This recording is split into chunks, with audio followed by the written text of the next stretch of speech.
Hey guys, this is David Herman here with American Hunter. I just recently got done with a dove hunt down in Argentina. We were testing out the Savage Renegauge. Obviously it's been on the market for a little bit, but we wanted to see how it would work when you threw quite a few loads through it in a pretty short period of time. While on the hunt, I purposely did not clean the gun until it hit a failure point, which on this particular model tended to be the firing pin gumming up. So this gun actually went about 3,500 rounds before it started failing and necessitated the cleaning. Cleaned it up, put another about 2,000 rounds through it, and well, now I'm home. I figured we should open it up and see how dirty it looks. Now, and once again, gun was still firing when she was taken off the line. As you can see, got some pretty decent carbon buildup here. Obviously there will be plenty in the chamber area, but quite a bit here coming up the works. Now, where this gun was actually failing, however, when it did finally fail, like I said, about 3,500 rounds, was well, for my particular gun, it was the firing pin, but for some of my fellow hunters' guns, the trigger mechanism was actually getting gummed up, and the hammer would only come forward slowly, far too slowly to actually actuate the firing pin. So let's take that out.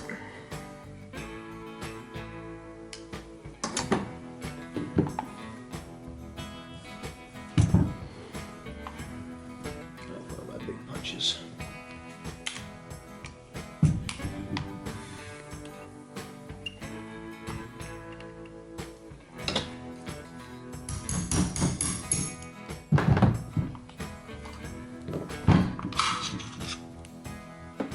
Alright, there you'll see quite a bit of buildup. Check that out.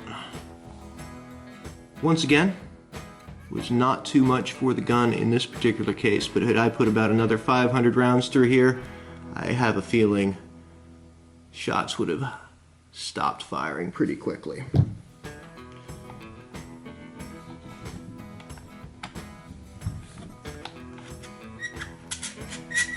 The next step is remove the bolt and push this back until the notch lines up.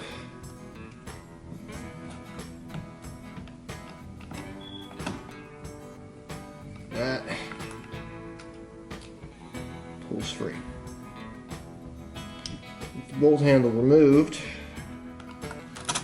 this is, ooh, did you hear how gritty that is? That is one of the things that can gum up on these semi-autos right there. Slide that all the way off.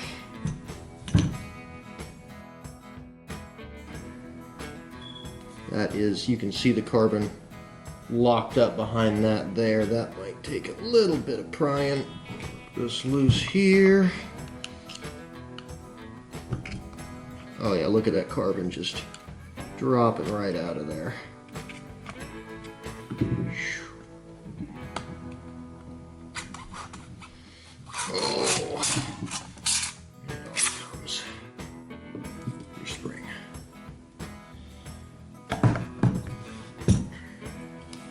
So let's go ahead and lay all the parts out here.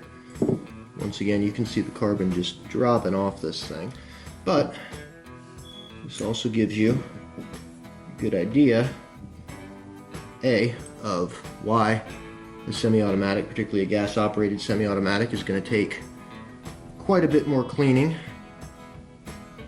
and B, what to clean on it.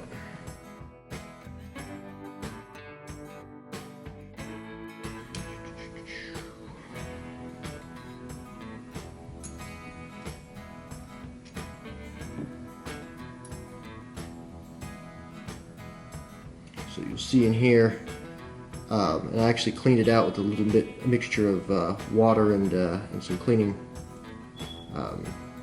soda while I was down there. And here's where the firing pin goes, and you can see how easy it is for just a little bit of carbon to gunk up that hole. There's your firing pin itself. To get that out, you'll need to pry out the firing pin retainer, which is there. Anyhow, as I was saying earlier, now that the Savage Renegauge is fully disassembled, you can really see the points on a gas gun that are going to get gummed up, as opposed to, you know, a recoil-operated semi-automatic, and particularly as opposed to, you know, a pump action or something that runs much cleaner. Obviously, you got a little bit in the chamber, but you're going to want to clean up the tube where the spring runs. You're going to want to clean up your trigger assembly. Your bolt is going to need some serious cleaning, as will your firing pin and your firing pin channel. So let's go ahead and get our cleaning solution out, get what needs to be cleaned up, and get everything else lubed. Alright, so we've kind of saved the best part for last here. I took a photo of it in case you all didn't happen to see in the beginning of the video, but the gas ring, pardon me, that's the dog, the gas ring in this thing had actually blown all the way past the stop here. We just shot it so much, I suppose, and it was actually sticking all the way out the other side, out of this plastic component. Once again, I'm gonna throw in a photo here that I took of it. Had to get it out with, you know, a brass punch, and as you can see, it is incredibly filthy. So we're gonna go ahead and clean that up as well before we throw this thing back together.